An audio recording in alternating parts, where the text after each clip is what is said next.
The Snyder blueprint is undeniable. Even the people who hate him and hate this movie will praise the new Superman movie.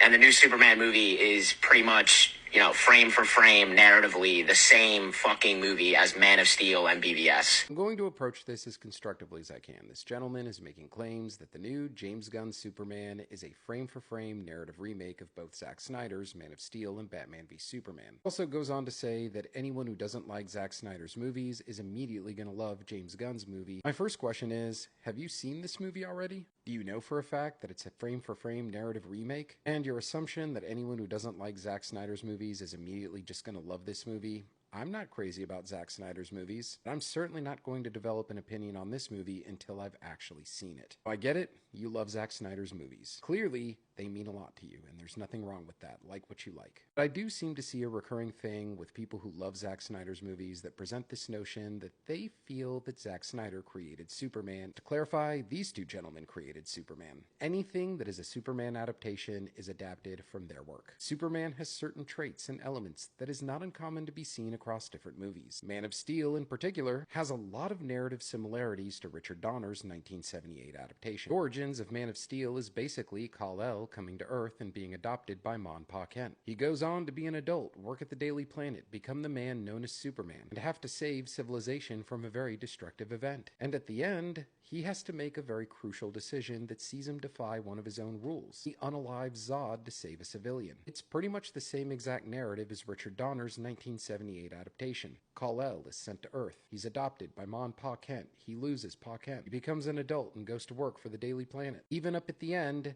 he has to make a crucial decision that sees him defy one of his own rules. Except in this one, he turns back time and alters history to save Lois Lane from death, which is something that his father told him he's not allowed to do. And commenting on Zack Snyder loyalists, I love this 1989 version of Batman. It is the moment I fell in love with movies. This movie holds a special place in my heart. But it doesn't lead me to downplaying any other Batman adaptation. I still recognize how great the Dark Knight trilogy is, how well Matt Reeves did with his own Batman movie. If you love the Zack Snyder movies, totally fine. But you're sitting here judging people believing they're immediately going to love this movie because they don't like Zack Snyder's work, when your video is making every effort to find reasons not to like this upcoming movie just because you love the other two movies that Zack Snyder did.